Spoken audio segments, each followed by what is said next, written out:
Hi, welcome back to CLIL Classroom. Today we're going to talk about planning and lesson preparation, and this is our 9th episode.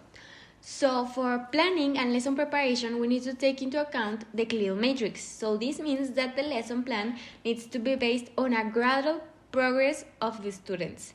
So remember the CLIL matrix, we need to move from lots and bigs to hots and carbs. So now I'm going to teach you some vocabulary which is really important for you to include in your planning for your classes. So the first term you're going to learn about is teaching aims. Teaching aims, in simple words, are just the objectives of the class. The second term is the learning outcomes. So these are the product of the teaching aims. So it's what the students will create to prove that they actually learned in your class. And the last one is scaffolding. Scaffolding means ways of providing instructions to the students based on their learning needs.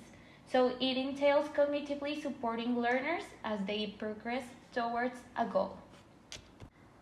Another thing that you need to learn about, which is really important, is how to construct the learning outcomes, which are the objectives and the things you want to achieve at the end of the class. So you will start with the STEM.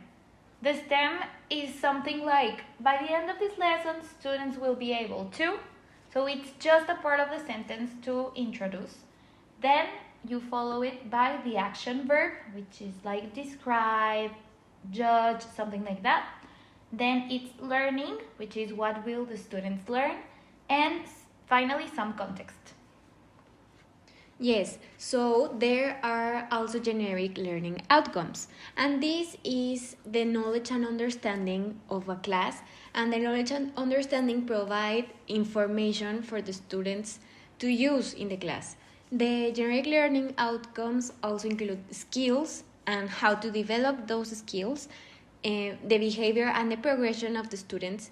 That remember that we talked that it needs to be in a gradual progression, and also includes enjoyment, inspiration, and creativity of the students and the teacher. And the teachers need to be inspired to create the clear lesson, and the students need to be inspired to take the theory into practice in their daily life. And for generic learning outcomes, also it's important the attitudes and the values to become a prepared person and a role model with the things that you have learned in a clear lesson.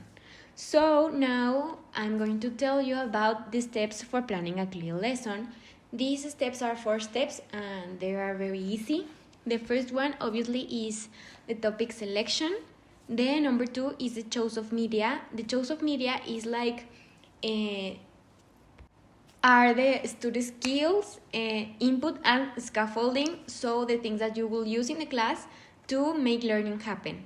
Then you need to design the task and take into consideration the cognition and the communication and the movement between those things. You need to take into consideration also the output and the scaffolding in the planning. And the last step is the CLIL workout, so you need to apply everything that you have saw and you have planned in the classroom. Thank you so much, Marie Jose, for all of this valuable information. So as you could see, there are several steps and terms you need to consider in order for you to build a successful lesson preparation.